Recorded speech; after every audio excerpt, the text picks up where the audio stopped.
বাংলাদেশের রাজনীতির এক অন্যতম প্রভাবশালী নেতা আওয়ামী লীগ সাধারণ সম্পাদক ওবায়দুল কাদের। কিন্তু জানেন কি, এমন একটি দিন ছিল যেদিন তার জীবনের একমাত্র লক্ষ্য ছিল বেঁচে থাকা।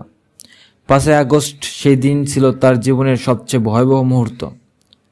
আজ আমরা জানব ঠিক কি ঘটেছিল সেদিন, কিভাবে তিনি তার স্ত্রী প্রাণে বেঁচে যান এবং কি বললেন তিনি এক সাম্প্রতিক সাক্ষাৎকারে। মূল সংবাদ। 5ই আগস্ট একটি দিন যা ছিল মৃত্যুর মুখোমুখি হবার দিন। সাম্প্রতিক এক সাক্ষাৎকারে ওবায়দুল কাদের প্রকাশ করেন, সেদিন আন্দোলনকারীদের রোষণালে পড়েছিলেন তিনি ও তার স্ত্রী। চরম আতঙ্কে তার 5 ঘন্টা ধরে বাথরুমে লুকিয়েছিলেন। ওবায়দুল কাদের আরও বললেন, সেদিন আমার বেঁচে থাকার কথা ছিল না। তিনি জানান, আন্দোলনকারীরা তাদের আশ্রয়স্থলে ঢুকে পড়ে এবং বাথরুমে প্রবেশ করে।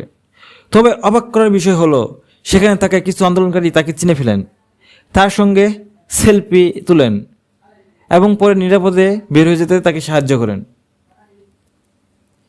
এই সাক্ষাৎকারে তিনি আরও বলেন, আমার নেত্রী যেভাবে নির্দেশন দিয়েছেন সেভাবে আমি কাজ করেছি। ভুল থাকতে পারে, কিন্তু আমি চাঁদাবাজি করিনি, কমিশন খাইনি। এই বক্তব্য তিনি দিয়েছেন ভারতের জনপ্রিয় সংবাদ মাধ্যম দ্য ওয়ার্ল্ড এর নির্বাহী সম্পাদক অমল সরকারকে। আচ্ছা, একজন শীর্ষ রাজনীতি তার জীবনের আতঙ্কের মুহূর্ত এভাবে শেয়ার করেছেন, যা নতুন করে ভাবায় আমাদের।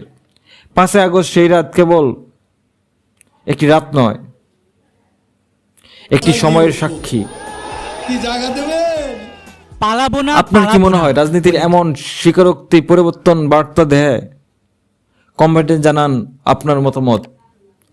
ভিডিওটি ভালো লাগলে লাইক দিন, শেয়ার করুন, আর এমন আরও আপডেট পেতে সাবস্ক্রাইব করুন 1010 নিউজ 24।